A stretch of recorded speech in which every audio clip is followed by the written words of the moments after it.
Bienvenido al Ministerio Óleo de Gozo.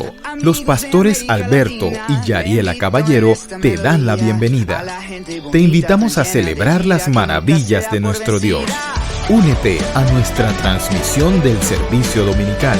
Con ustedes, el pastor Alberto Caballero. Hechos 24, del 1 al 25.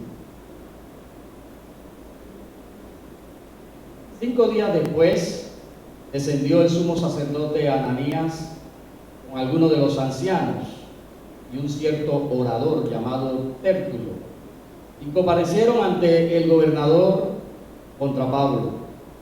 Y cuando éste fue llamado, Tértulo comenzó a acusarle diciendo: como debido a ti gozamos de gran paz y muchas cosas son bien gobernadas en el pueblo por tu prudencia, oh excelentísimo Félix, lo recibimos en todo tiempo y en todo lugar con toda gratitud. Pero por no molestarte más largamente, te ruego que nos oigas brevemente conforme a tu equidad. Porque hemos hallado que este hombre es una plaga y promotor de sediciones entre todos los judíos por todo el mundo, y cabecilla de la secta de los nazarenos. Intentó también profanar el templo. Prendiéndole, quisimos juzgarle conforme a nuestra ley, pero interviniendo el tribuno Lisias, con gran violencia le quitó de nuestras manos, mandando a sus acusadores que viniesen a ti. Tú mismo, pues, al juzgarle podrás informarte de todas estas cosas de que le acusamos. Los judíos también confirmaban diciendo hacer así todo. Habiéndole hecho esta señal el gobernador a Pablo para que hablase, éste respondió: porque sé que desde hace muchos años eres juez de esta nación, con buen ánimo haré mi defensa. Como tú puedes cerciorarte, no hace más de 12 días que subí a adorar a Jerusalén, y no me hallaron disputando con ninguno, ni amotinando a la multitud, ni en el templo, ni en las sinagogas, ni en la ciudad. Ni te pueden probar las cosas de que ahora me acusan. Pero esto te confieso, que según el camino que ellos llaman herejía, así sirvo al Dios de mis padres, creyendo todas las cosas que en la ley y en los profetas están escritas, teniendo esperanza en Dios, la cual ellos también abrigan, de que ha de haber resurrección de los muertos, así de justos como de injustos. Y por esto procuro tener siempre una conciencia sin ofensa ante Dios y ante los hombres. Pero pasado algunos años vine a hacer limosnas a mi nación y presentar ofrendas. Estaba en ello cuando unos judíos de Asia me hallaron purificado en el templo, no con multitud ni con alboroto. Ellos debieran comparecer ante ti y acusarme si contra mí tienen algo. O digan estos mismos si hallaron en mí alguna cosa mal hecha cuando comparecí ante el concilio, a no ser que estando entre ellos prorrumpí en voz alta acerca de la resurrección de los muertos, soy juzgado hoy por vosotros. Entonces Félix, oídas estas cosas, estando bien informado de este camino, les aplazó diciendo: cuando descendiera el tribuno Lisias, acabaré de conocer de vuestro asunto. Y mandó al centurión que se custodiase a Pablo, pero que se le concediese alguna libertad, y que no impidiese a ninguno de los suyos servirle o venir a él. Algunos días después, viniendo Félix con Drusila su mujer, que era judía, llamó a Pablo y le oyó acerca de la fe en Jesucristo. Pero al disertar Pablo acerca de la justicia, del dominio propio y del juicio venidero, Félix se espantó y dijo: ahora vete, pero cuando tenga oportunidad, te llamaré. Padre, bendice esta palabra, Señor. Abre nuestro entendimiento, Dios. Espíritu Santo, guíanos. Que podamos, Dios, recibir de esta palabra el alimento espiritual que necesitamos hoy. Padre, habla a nuestro oído, Señor, instrúyenos, consuélanos, anímanos, levántanos, Señor. Revélanos tu voluntad para cada una de nuestras vidas a través de esta palabra, Señor. Te doy gracias de antemano por ella, en el nombre de Jesús. Amén y amén. ¿Puede tomar su asiento?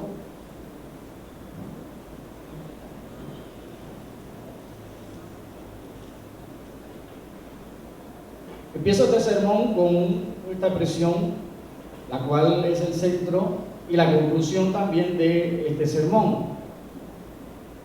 Y la expresión es la siguiente: la posición más maravillosa que un creyente debe procurar es estar del lado de la verdad, porque la verdad esté siempre de su lado, no importa lo que suceda. Y en este pasaje nosotros vamos a ver a Pablo una vez más defendiéndose ante las autoridades.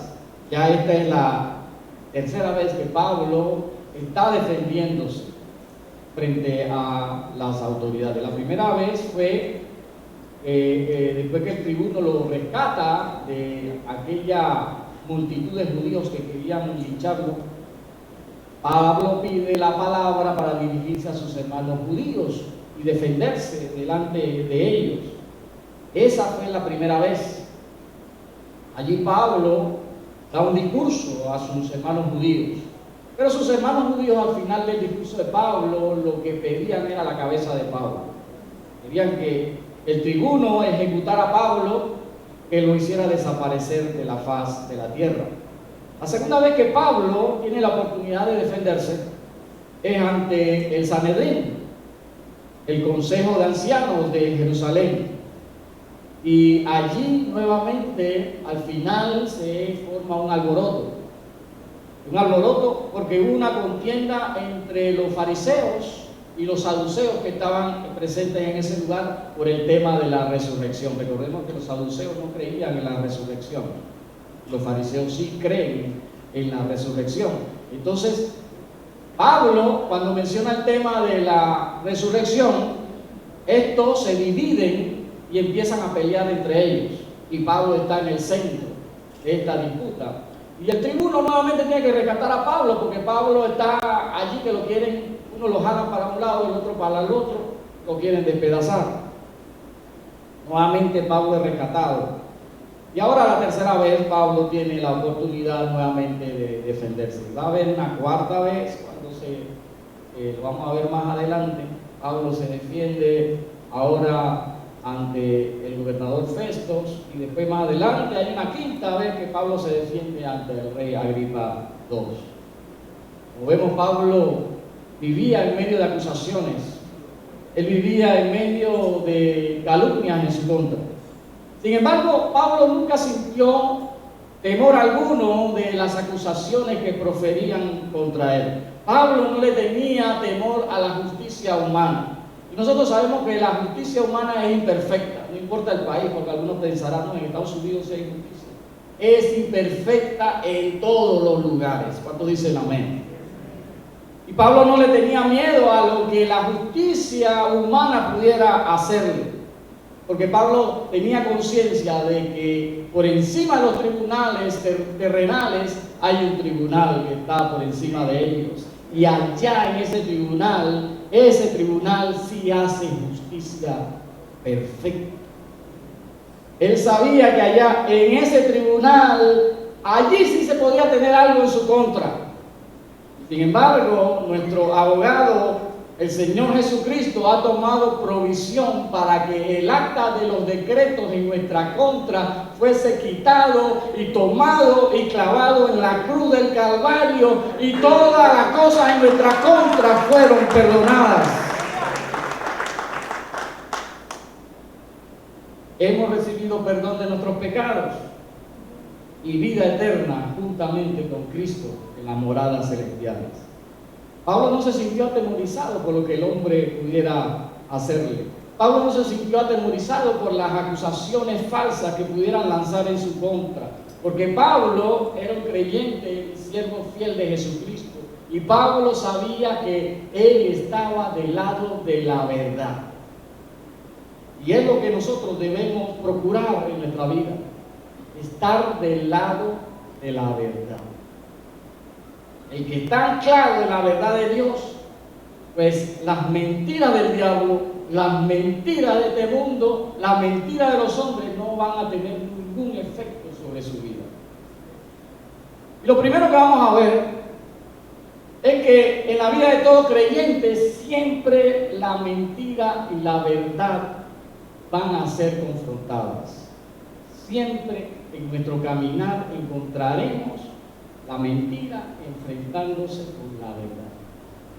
¿Y de qué lado debemos estar? Del lado de la verdad. Ese es el centro de nuestro sermón hoy. Procure estar del lado de la verdad. Ya que en este pasaje Pablo está en Cesarea. Quizás nos saltamos esos versos de donde Pablo pasa de Jerusalén a Cesarea. Vamos a hilar o enlazar este sermón con el anterior. En el anterior hubo un complot para matar a Pablo. Un grupo de sicarios se unieron a los principales sacerdotes para asesinar a Pablo. Tenían un plan, pero el sobrino de Pablo escuchó el plan. Y después el sobrino de Pablo termina contándole el plan al tribuno. El tribuno, más adelante del pasaje que leímos la semana antepasada, el tribuno va a enviar a Pablo al gobernador de Judea, que es Marco Antonio Félix. Lo envía ya a Cesarea, escoltado, nos dicen los últimos versos del capítulo anterior, 200 soldados, 70 jinetes y 200 lanceros. Pablo tenía un ejército a su disposición. Así que usted se imagina este montón de soldados, 470, marchando, escoltando a Pablo hasta llegar a Cesarea, para que a Pablo no le sucediera absolutamente nada. Y ahora en este capítulo 24, Pablo está siendo acusado en un tribunal que hay, en donde el gobernador Félix recibe a Ananías, el sumo sacerdote. Recordemos al sumo sacerdote Ananías, que siente resentimiento contra Pablo porque Pablo, sin querer queriendo, lo insultó. Y Ananías quiere sacarse esa espina. ¿Cómo? Mandando a Pablo a la muerte. Y junto con el sumo sacerdote Ananías estaban algunos ancianos judíos y un orador. Y en el original griego, esta palabra orador se traduce también como abogado. Era un abogado romano. Este abogado romano se llamaba Tértulo, y junto con los acusadores son representantes de la mentira. Entonces es como un ring en donde en la esquina roja están los acusadores de Pablo, que van a utilizar mentiras como instrumento de sus acusaciones. Y en la otra esquina, en la esquina azul, ¿está quién? Está Pablo. Pablo, que va a usar la verdad como su instrumento de defensa. Por un lado está Pablo, representante del camino de Cristo, el camino de la verdad. Y por el otro lado están los acusadores de Pablo, que representan el camino del diablo, el camino de la mentira. En un lado están unos, en el otro lado están otros. Y en este lado donde está Pablo es donde nosotros, cada uno de nosotros, debe procurar estar. ¿Amén o no amén? Debemos procurar estar en esa esquina. Y nosotros podemos ver claramente en este tribunal que es una representación, este tribunal representa al mundo que vivimos hoy. Y en este mundo en que vivimos hoy hay dos bandos, el bando de la verdad y el bando de la mentira. Hay dos bandos, el bando de Dios y el bando del diablo. En un lado está el Padre de la verdad, nuestro Dios, nuestro Padre celestial, y en el otro lado está el Padre de mentira, Satanás. No hay áreas grises, no hay esquinas neutrales, porque tú puedes decir, bueno, yo me voy a poner en la esquina neutral. Aquí no hay terreno neutral, o usted está en una esquina o está en la otra. No hay áreas grises. Dios es el Padre de la verdad, el diablo es Padre de la mentira, y cuando usted se aleja de la verdad, ¿hacia dónde va? Hacia la mentira. Hacia la mentira. Cuando nosotros hablamos verdad, o la verdad está en nosotros, o la verdad está de nuestro lado, o estamos del lado de la verdad, nosotros nos parecemos a nuestro Padre celestial. Pero cuando usted va hacia el lado de la mentira, hacia el lado de la falsedad, usted se parece al otro Padre. Estar del lado de la verdad puede acarrearnos sufrimiento. ¿Sí? ¿Estamos claritos en eso? Usted estar del lado de la verdad puede acarrearle situaciones adversas, problemas. Usted se puede meter en problemas por estar del lado de la verdad.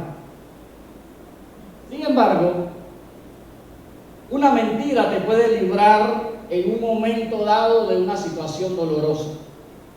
De repente usted dice, puede que sea una mentira piadosa para liberarme del dolor de algo, o liberarme de una situación penosa en el momento, o liberar a alguien de una situación penosa.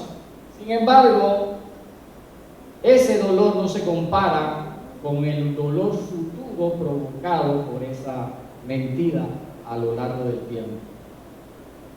Aquí vemos cómo este abogado Tértulo, él, como buen abogado, el Sanedrín lo contrata, él es romano, él no es judío, pero el Sanedrín lo contrata porque seguramente Tértulo era uno de los mejores abogados que había en la región.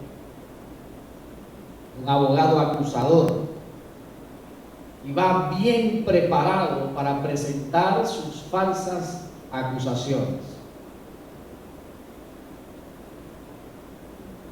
Yo, como les mencioné en el sermón anterior, me puse en los días en donde estaba el juicio o lo preliminar del juicio de Odebrecht. No me acuerdo cómo se le llama eso. Y cuando se levantan los abogados van bien preparados. Me acuerdo que un abogado se levanta y dice esta expresión. Yo nunca vi que pusieron la mano en la Biblia y esas cosas que uno ve en las películas, ¿no? Usted jura decir la verdad, solo la verdad y nada más que la verdad. No lo vi allí. Así que yo no sé si ellos tenían licencia para decir mentiras, no sé. Pero un abogado se levanta y dice esta expresión. ¿Quién dijo que dar donaciones es un delito? ¿Quién dijo que dar donaciones es sinónimo de coimas? Entonces me pongo a pensar, o sea que eso significa que si a un policía lo detiene a usted porque se pasó la luz roja y el policía le dice, le voy a levantar una infracción porque usted ha cometido una infracción, voy a levantar una boleta. Y usted puede decirle, señor policía, ¿usted tiene hijos? Sí, yo tengo hijos. ¿Están en la escuela? Sí, están en la escuela. ¿En la escuela privada? Sí, están en la escuela privada. Bueno, yo voy y saco mi cartera, voy a darle una donación para contribuir con la educación de sus hijos. Y el policía le dice, usted me está coimeando, me está sobornando. Y usted puede decir, una donación no es una coima. Eso es lo que este abogado nos quiso decir en esa ocasión. Iba bien preparado para presentar sus falsas acusaciones. Así mismo está Tértulo. Tértulo es un abogado seguramente de mucha experiencia, y él va a presentar sus acusaciones para que la falsedad de sus acusaciones parezcan verdad, o convencer al juez, que en este caso es el gobernador, de lo que él está diciendo tiene sentido. Pero entonces Tértulo utiliza una estrategia que va siempre acompañada de las mentiras. Las mentiras siempre van acompañadas de refuerzos. Y hay una figura que se llama adulación.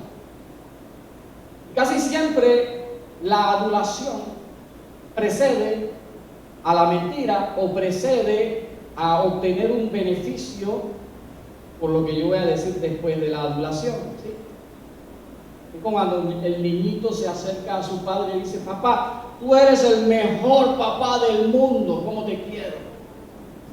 Ya el papá sabe que después de esa adulación viene la petición de un beneficio, ¿sí o no? Eso es adulación. ¿Sabe? La verdad no necesita adornos.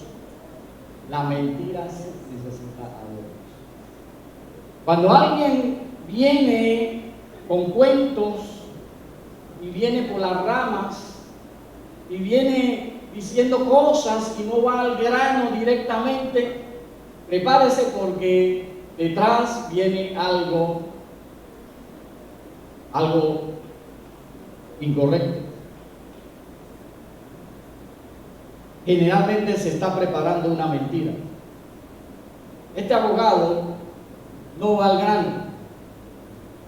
Recordemos que Lucas hace un resumen. Lucas no va a poner todo lo que dijo el abogado, pero el abogado en estos versos se toma su tiempo para utilizar adulaciones para obtener un beneficio del gobernador. Y en las adulaciones siempre hay dos lados, el que adula y el que recibe la adulación. ¿De qué lado ha estado usted? ¿Ah? Yo estoy seguro que ha estado de los dos lados. Y usted dirá, pero yo nunca he adulado a nadie. Usted nunca ha pedido un permiso de trabajo. Usted nunca ha pedido un aumento. Estoy seguro que usted, cuando va al jefe, usted no le dice al jefe, jefe, yo sé que usted es bien duro. Jefe, yo sé que usted es un abusador. Necesito que me dé un aumento. Usted no va así. Usted hace un preámbulo de halagos hacia el jefe. Y si quiere pedir permiso y sabe que el permiso es difícil que se lo dé, le añade muchas cosas para que el jefe al final le conceda el permiso. Así que sí hemos estado de los dos lados. Y no podemos negar que cuando alguien te da palabras de halago se siente muy bien. ¿Amén o no amén? Se siente muy bien. Se siente bien.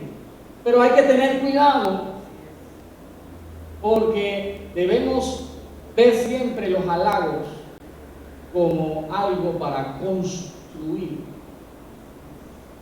Que sean halagos, palabras de ánimo, y no sean adulaciones. El problema de las adulaciones termina cuando el que es adulado se lo cree. Ese es el peligro, que te lo creas. Y yo estoy seguro que Félix, y lo vamos a ver más adelante, no le creyó ninguna palabra a este abogado. Porque al igual que Félix, usted sabe quién es usted. Y cuando alguien le dice a usted algo que usted no es, usted detecta de que es una mentira. La adulación es una mentira. y usted la detecta. El problema es cuando usted no la detecta. Y cuando alguien le da una adulación, usted se pregunta, oh, así soy yo. No sabía que yo era tan así. Wow. Ahora me entero de que yo soy así. Ahí es donde está el peligro. Y miren cómo empieza Tértulo con sus falsos halagos, sus adulaciones. Lo voy a leer en la versión de la Biblia de las Américas. El verso 2 al 4 dice: después que llamaron a Pablo, Tértulo comenzó a acusarlo diciendo al gobernador, y ahí vienen las adulaciones: ya que por ti hemos obtenido mucha paz, y que por providencia tuya se están llevando a cabo reformas en favor de esta nación, nosotros, por todos los medios y en todas partes, reconocemos esto con profunda gratitud. Oh, excelentísimo Félix.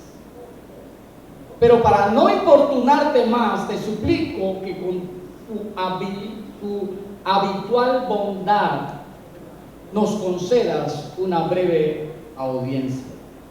¿Sabe? Este abogado rompió el arrastrómetro. Completamente, se quedó sin pelo. Todas estas palabras elocuentes, halagadoras, todas eran mentiras. Como les dije anteriormente, él exageró tanto que el gobernador Félix, estoy seguro que no le creyó ninguna palabra, porque Félix sabía quién era él. Ahora, ¿quién era este gobernador Félix? Marco Antonio Félix fue el primer esclavo que llegó a ser gobernador.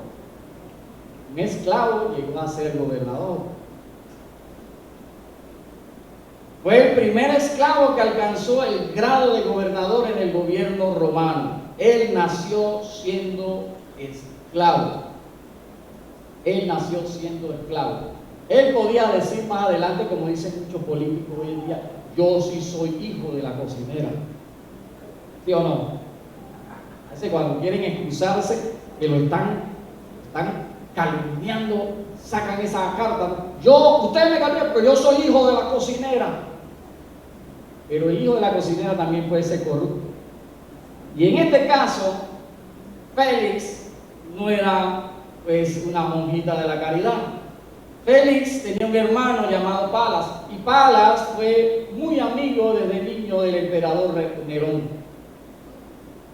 Y gracias a esa amistad que tuvo, su hermano Félix obtuvo su libertad gracias a sus influencias.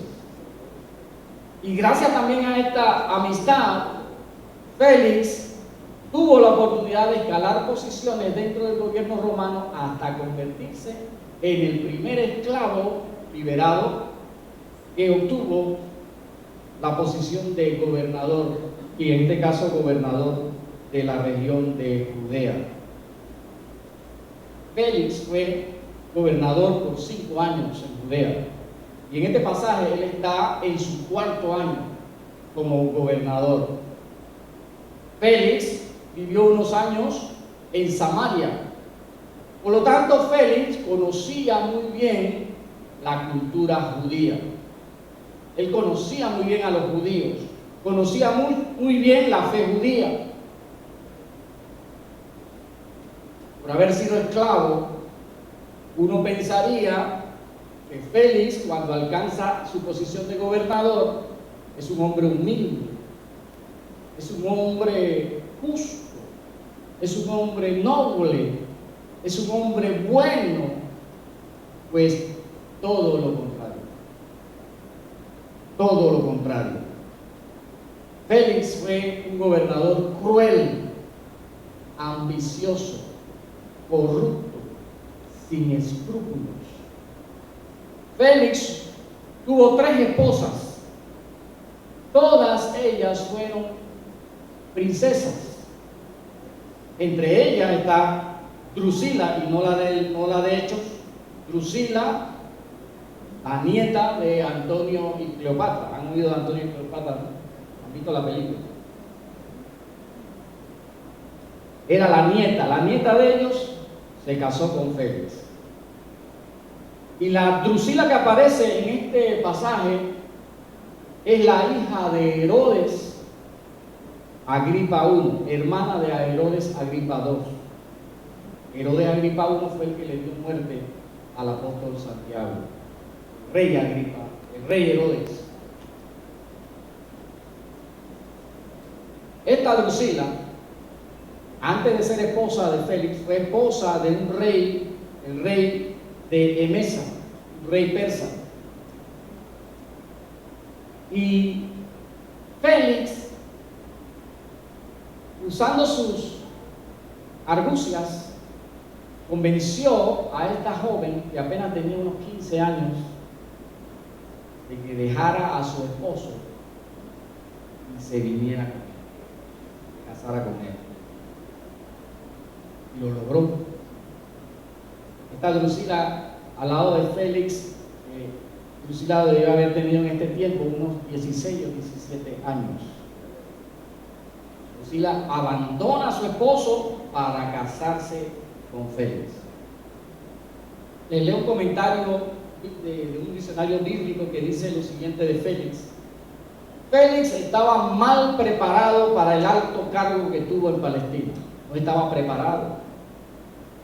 El historiador Tácito dice que él practicó toda clase de crueldad y lujuria, ostentando el poder de un rey con todos los instintos de un esclavo. Se dice que instigó el asesinato del sumo sacerdote Jonatán y suprimió varias rebeliones de los judíos contra su despótico dominio. Félix, dice el abogado, que Félix había traído paz a la región. Félix no trajo paz a la región. Félix no trajo prosperidad a Judea. Félix fue un gobernante brutal que con violencia sofocó las insurrecciones de los judíos que se levantaban precisamente por la crueldad de Félix. Félix fue violento, cruel y hasta demente. Él fue que unos años antes, allí mismo en Cesarea, mandó a masacrar a miles de judíos y les arrebató sus propiedades para repartirlas entre las familias romanas adineradas. Todos los judíos sabían esto. Todos los judíos sabían lo cruel que Félix había sido con el pueblo judío. Es más, cuando Félix se retira de su posición de gobernador, los judíos aprovechan y presentan una demanda, una denuncia contra Félix por sus abusos durante su periodo como gobernador contra el pueblo judío. Así querían tanto los judíos a Félix. Con todo esto, el abogado Tértulo le dice a Félix: de ti hemos obtenido mucha paz. Por tu providencia se han llevado a cabo muchas reformas de esta nación. Félix no hizo ninguna reforma. Félix no hizo nada a favor del pueblo de Israel. Todo lo contrario, Félix los asesinó, les arrebató sus propiedades, hizo todo lo posible por arruinar a los judíos y beneficiar a los romanos. Este abogado continúa diciendo: y nosotros, dice el abogado, por todos los medios y en todas partes reconocemos esto con profunda gratitud. Nosotros estamos agradecidos con tu gestión, Félix. Oh, excelentísimo Félix. Qué gran mentira. Los judíos por todos los medios odiaban a Félix. Querían verlo muerto por todo lo malo que hizo en contra del pueblo judío. Y termina su adoración Tértulo diciendo: pero para no importarte más, para no robarte más el tiempo, te suplico que con tu habitual bondad nos concedas una breve audiencia. Habitual bondad. Félix no sabía lo que era bondad. Ningún judío podía tener gratitud para con Félix. Ningún judío podía considerar que Félix fuera excelentísimo, y mucho menos noble o bondadoso.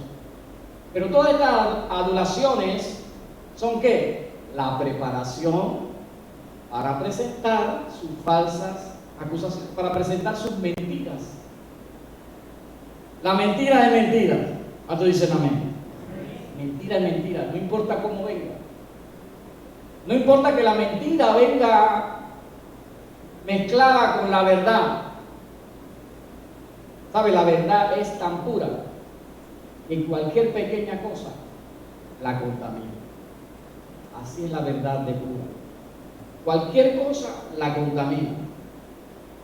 O sea, si exageramos una verdad, caemos del lado de la mentira. Si minimizamos una verdad, caemos del lado de la mentira. Si tergiversamos una verdad, termina en mentira.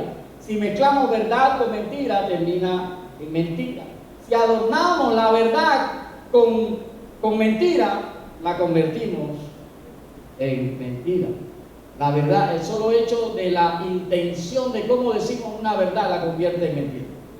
Porque usted puede decir una verdad, pero la intención que va detrás de ese decirla, la convierte, la contamina. Lo segundo que debemos ver aquí es que si nosotros caminamos en la verdad, la mentira no tendrá ningún efecto sobre nosotros. Después Tértulo procede a emitir o señalar sus falsas acusaciones contra Pablo. Y sus acusaciones nosotros las podemos resumir en tres cosas. La primera es que Pablo, dice Tértulo, Pablo es un alborotador. Pablo es un provocador de disturbios por todo el imperio. Y como le hemos compartido antes, a toda autoridad romana lo más que le preocupaba eran los disturbios en su región o en la parte que le correspondía ejercer autoridad. Esa era su principal preocupación: evitar un levantamiento, evitar una insurrección, evitar revoluciones, evitar los desórdenes civiles, evitar los alborotos. Así que este abogado sabiamente, ¿qué hace? Coloca a Pablo como una amenaza, un peligro para el imperio romano. Eso es lo que quiere. Este hombre es un peligro para el imperio romano. La segunda acusación es que Pablo es líder de una secta, la secta de los nazarenos. Félix, recordemos, él había vivido mucho tiempo en la región de Palestina, así que él conocía, él sabía quiénes eran los nazarenos. Él sabía, como se decía en aquel entonces, que de Nazaret no salía nada bueno. Así le dijo Felipe a Natanael: de Nazaret puede salir algo bueno. Y nuestro Señor Jesús es de Nazaret. Por lo que el abogado está tratando de presentar es que un líder de un grupo religioso salido de Nazaret también podría representar una amenaza para la estabilidad del imperio. Y la tercera acusación es que Pablo había profanado el templo, introduciendo gentiles dentro del templo, cosa más descabellada, ¿no? Porque Félix también sabía, el gobernador sabía, que lo más sagrado que había para los judíos era su templo. Esa era la cosa más sagrada que había para los judíos. Y si alguien profanaba el templo de los judíos podían levantarse en una revolución. Pudiera provocar que los judíos se rebelaran contra el imperio. Las tres acusaciones estaban dirigidas a preocupar a Félix acerca de que Pablo era un hombre muy peligroso para el imperio. Pablo era una amenaza de una revuelta. Pablo era una amenaza de un levantamiento. Las amenazas de Tértulo y de Ananías y de los ancianos judíos estaban dirigidas directo a la mente paranoica de Félix. Era paranoico. Él no soportó. Donde viera que se levantaba uno, allí mismo él actuaba cruelmente para sofocar ese levantamiento. Ahora a Pablo le toca defenderse. En el verso 10 se le da la oportunidad a Pablo de hablar. Y Pablo inicia también diciendo una referencia de Félix. Ya, yo me imagino que Félix, cuando vio a Pablo, ahora a Pablo le toca decirme todas esas flores que espero que él me diga. Pero Pablo lo único que dice de Félix es que sé que desde hace muchos años eres juez de esta nación. Con buen ánimo haré mi defensa. Pablo no tiene nada bueno que decir de Félix. Pablo no tiene ninguna flor que echarle a Félix. Pablo no tiene nada halagador que decirle a Félix. Simplemente, yo sé que tú tienes varios años en este puesto como juez. Por eso ahora yo voy a hablar. Pablo, de manera sencilla pero eficaz, se defiende estableciendo el periodo que él ha estado en Jerusalén. Él dice: yo he estado en Jerusalén 12 días. Y eso tú lo puedes comprobar. A diferencia de los acusadores no presentaron ninguna prueba, ninguna evidencia de lo que ellos estaban diciendo. Pablo le dice a Félix: tú puedes comprobar que yo he estado 12 días en Jerusalén. Y él dice: ni en el templo, ni en la sinagoga, ni en la ciudad me encontraron discutiendo con nadie o provocando tumultos. Y también tú puedes comprobar lo que yo estoy diciendo. Pablo tenía la verdad de su lado. Lo segundo, sobre si él es el líder de la secta de los nazarenos, Pablo aprovecha, porque Pablo imitaba a nuestro Señor Jesucristo. Nuestro Señor Jesucristo, cuando fue acusado, él prefirió callar y decir pocas palabras. Pablo se iba a defender si en su defensa él tenía la oportunidad de compartir el Evangelio.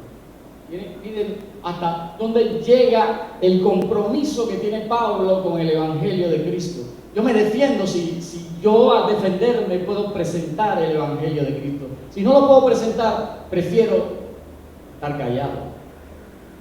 Así que Pablo dice sobre si él es líder de la secta de los nazarenos. Pablo dice: admito ante ti que según el camino que ellos llaman secta, yo sirvo al Dios de nuestro Padre. Él dice: yo admito. La palabra camino está con mayúscula. ¿Por qué? Porque camino era como conocían a los cristianos. Por eso está con mayúscula en varias ocasiones. Los cristianos lo conocían como los del camino. ¿Y por qué eran del camino? Porque el cristianismo es más que un sistema de creencias. El cristianismo es un camino de vida. El cristianismo es una forma de vivir. El cristianismo es un estilo de vida.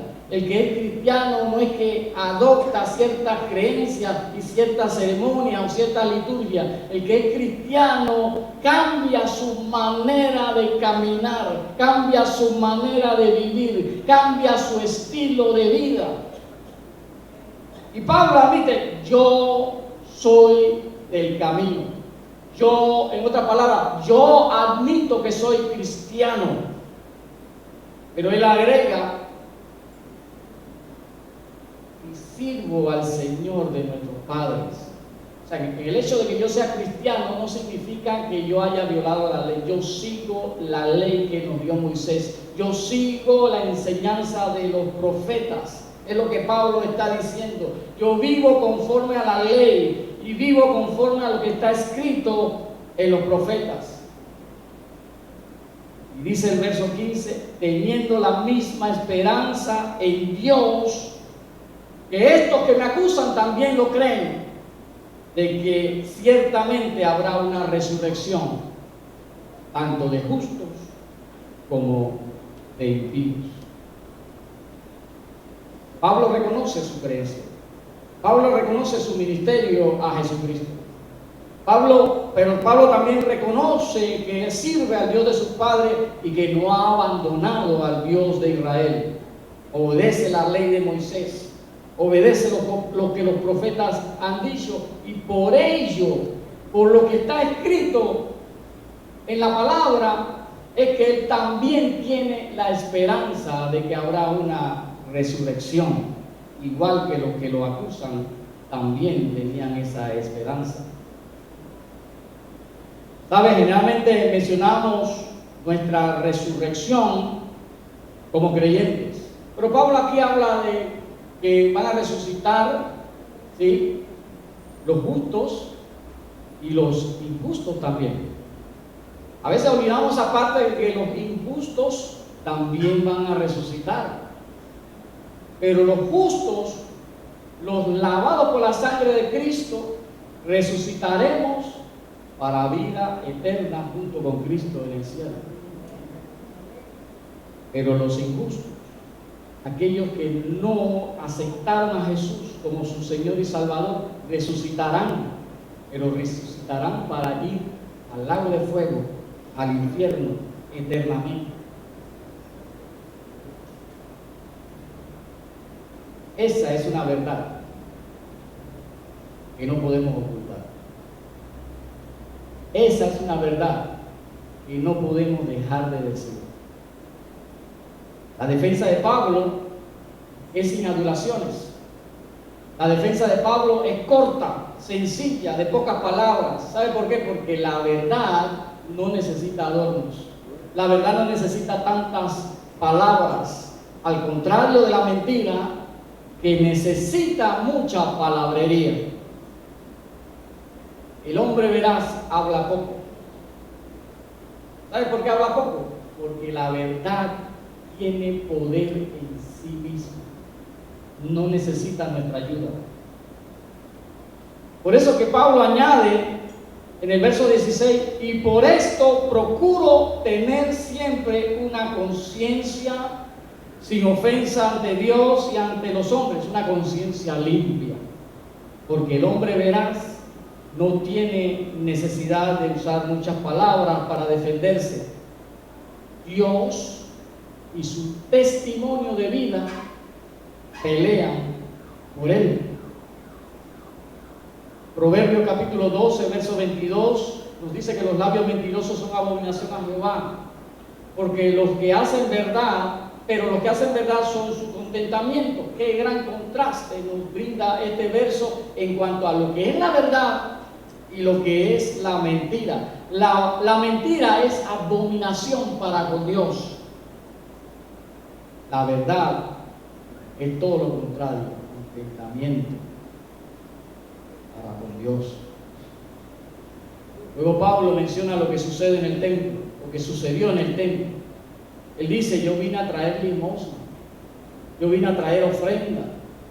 Yo estaba en medio de la purificación, como dice la ley judía, la ley de Moisés. Recuerden que él trajo ofrenda para la iglesia de Jerusalén que estaba en necesidad, y también él pagó la ofrenda por su purificación, la de él y la de otros 4 que se iban a purificar junto con él. Él dio la ofrenda según la ley. Y él dice, luego unos judíos de Asia lo calumnian y desatan un disturbio. Y Pablo alega, estos judíos que me calumniaron no están aquí presentes. Deberían haber estado aquí para probar sus palabras. Sin embargo, no estaban allí. No había prueba contra Pablo. Los que sí estaban allí eran los miembros del concilio, del Sanedrín, el consejo judío. Ellos sí estaban ahí, y Pablo, ya que ellos están ahí, le solicitan que testifiquen de lo que sucedió en aquella reunión y que digan si él dijo algo malo. Que los que estaban allí no podían decir nada, porque fue tal como Pablo lo había dicho. Pablo simplemente declara que lo que los acusaban, porque él creía en la resurrección de los muertos, y que fueron los fariseos y los saduceos que discutieron entre ellos y formaron el alboroto en esa ocasión. Lo tercero que vamos a ver, lo último, es que la verdad pone a Dios de tu lado. Si tú estás del lado de la verdad, Dios está a tu lado. ¿Cuántos dicen amén? Félix entendió dos cosas. Lo dicen los siguientes versos. Félix entendió y comprendió el mensaje del Evangelio de Cristo. Dice, entendí muy bien el camino, con mayúscula. Entendió bien el mensaje del Evangelio de Cristo, pero no tomó ninguna decisión al respecto. Lo otro que también entendió Félix es que Pablo era inocente. No había prueba contra él. Sin embargo, Félix tampoco tomó una decisión en el caso de Pablo. Ambas no decisiones tenían toda la evidencia sobre el tapete. Había suficientes evidencias para tomar una decisión aquí y una decisión acá. Sin embargo, Félix no tuvo el coraje para tomar ninguna de las dos. ¿Sabe? Es interesante que también en la vida muchos, teniendo las evidencias delante de ellos, no se atreven a tomar una decisión. ¿Sabe? El curso Alfa, al final, ya les dije que el curso Alfa es un evangelismo en 11 semanas. ¿Para qué? Para que todas las evidencias del Evangelio de Cristo sean presentadas a aquellos que están tomando el curso. Para al final del curso, nadie pueda decir, yo no vi las evidencias. Ahí están las evidencias. Hay que tomar una decisión. Hay que tener el coraje suficiente para tomar una decisión. Félix no tuvo el coraje. Y Félix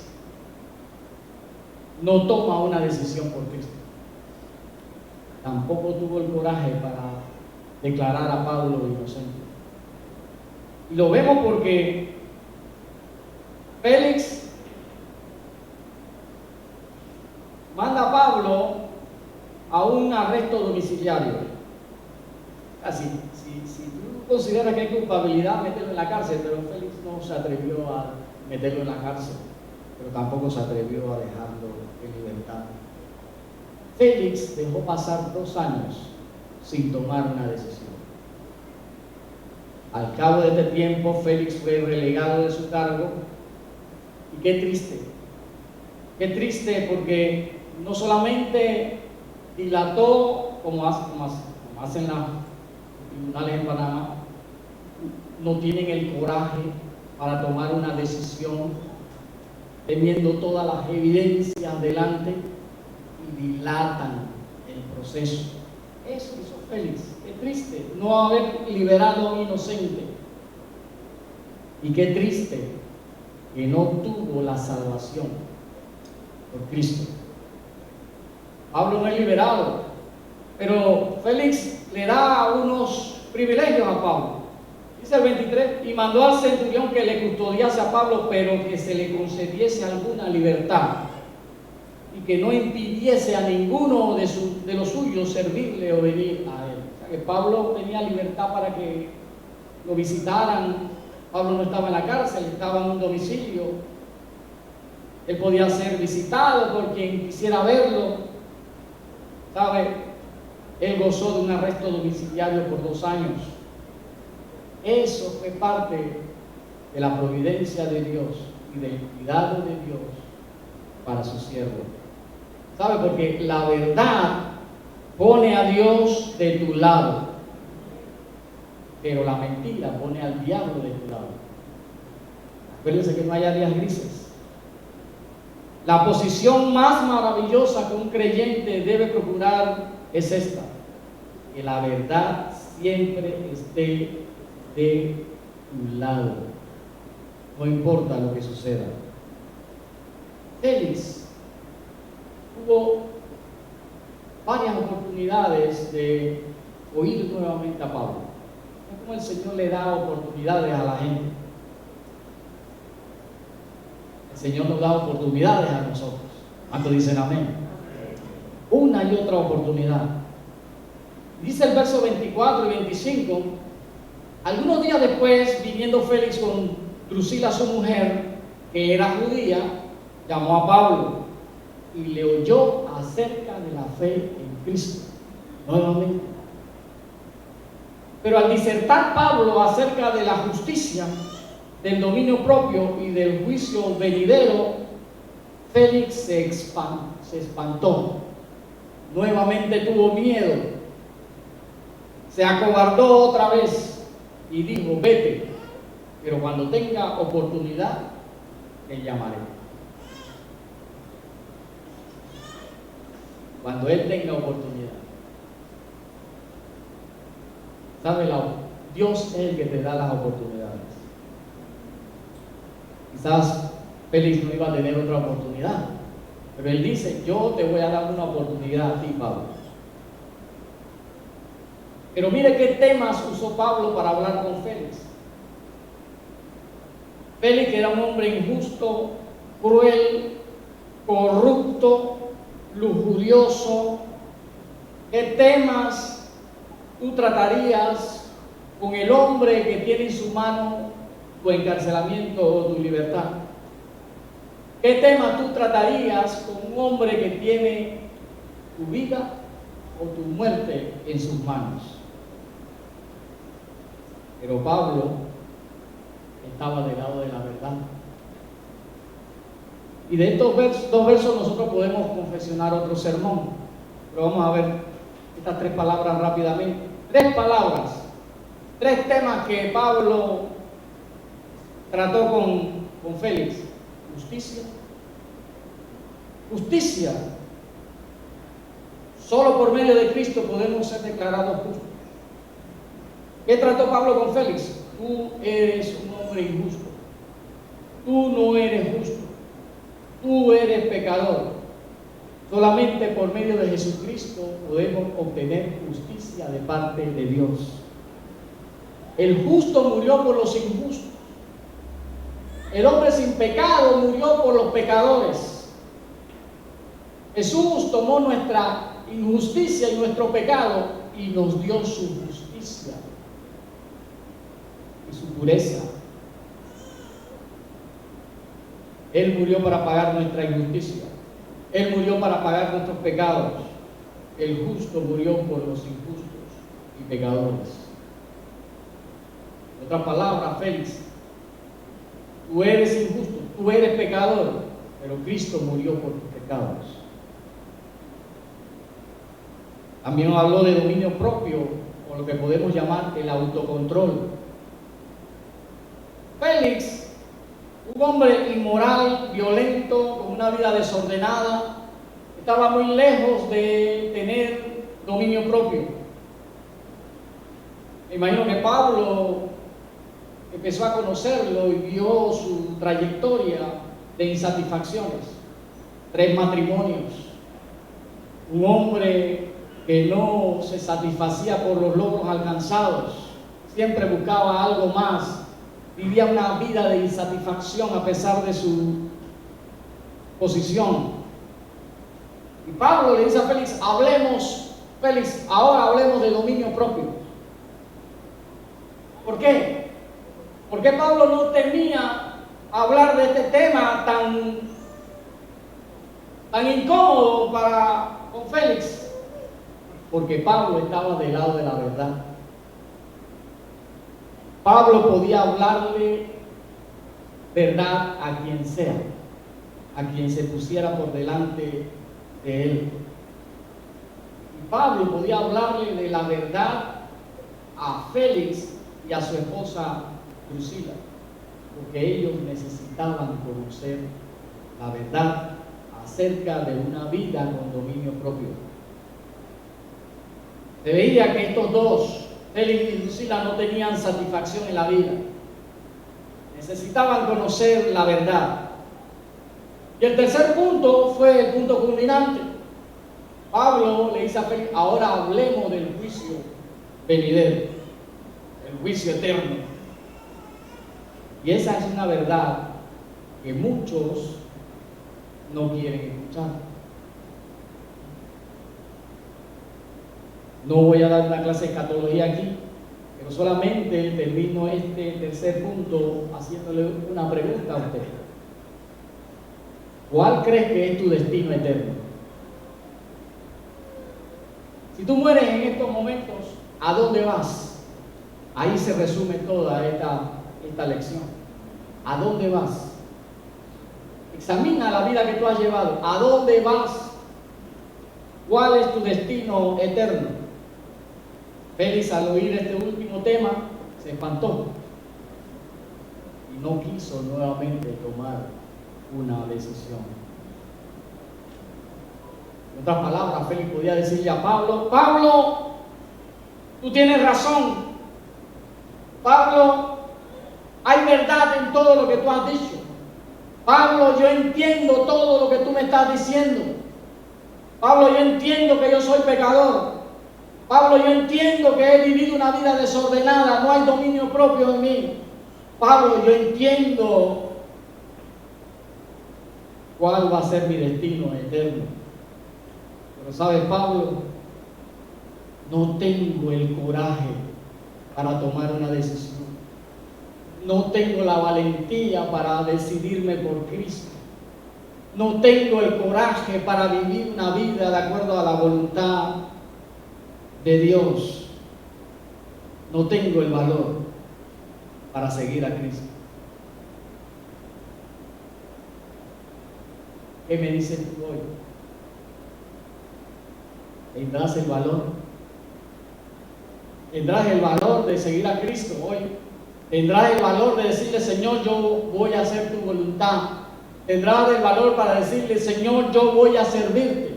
¿Tendrás el valor para decirle: Señor, voy a vivir una vida de acuerdo a tu voluntad, una vida que te agrade? ¿Tendrás el coraje en esta mañana para tomar una decisión?